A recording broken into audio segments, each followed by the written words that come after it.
Este es el ejercicio número 3 que se solicitó fuera resuelto por sustitución de fuentes.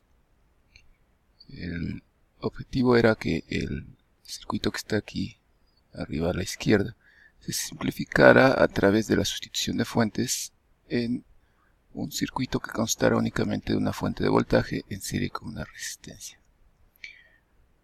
Les voy a comentar no cómo se resuelve, sino cuál fue el error que se cometió muy frecuentemente.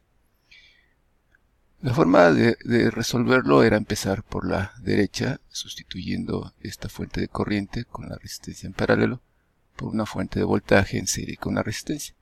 Y de ahí ir haciendo sustituciones, corriente-voltaje, hasta llegar al final. En la parte izquierda nosotros observamos que hay una fuente de corriente de 8 mA con una resistencia en paralelo de 2 kilos y se puede transformar en una fuente de voltaje en serie con una resistencia. Esa transformación está aquí y bueno, aquí se señala que es una transformación correcta. Si vemos, la fuente de voltaje es de 16 volts que corresponde a 8 mA por 2 kilos y en serie con la resistencia de 2 kilómetros. Observen bien que está conectada entre el punto B y el punto A. Desde ahí está conectada otra resistencia de 1 kilo que aquí está marcado que va a dar al nodo X. Aquí arriba también está marcado el nodo X. Entonces hasta aquí vamos bien y es correcto. Lo que ya no es correcto es que muchos hicieron una simplificación inadecuada. Es decir, estas dos resistencias, la de 2 kilos y 1 kilo, dijeron que estaban en serie y entonces la simplificaron y la sumaron y la pusieron en serie con la fuente de 16 volts.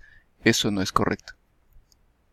No es correcto porque la resistencia de 2 kilos y 1 kilo no están en serie. Recuerden la definición de elementos en serie que nos dice que comparten un solo nodo y ese nodo, mejor dicho, comparten el mismo nodo y ese nodo es exclusivo. Aquí se rompe la exclusividad porque se entiende que en el punto A se va a conectar algo más.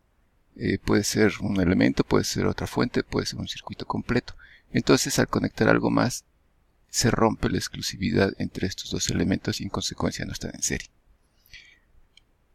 Al haber hecho entonces esta simplificación y después convertir esta fuente de voltaje en serie con una resistencia de 3 kilos en una fuente de corriente en paralelo con una resistencia de 3 kilos, ahí ya fue un error, repito, muy frecuentemente hecho y los llevó a un resultado totalmente equivocado. Si se dan cuenta, aquí estaríamos diciendo entonces que el nodo A y el nodo X es el mismo. ¿Por qué? Porque se desapareció la resistencia que estaba entre el nodo A y el nodo X, al considerar falsamente que estaba en serie con la resistencia de 2 kilos. Entonces, repito, la forma correcta de resolverlo era empezando por la derecha, ir haciendo reducciones de fuentes, perdón, sustitución de fuentes, de corriente a voltaje, voltaje a corriente, hasta llegar a esta condición.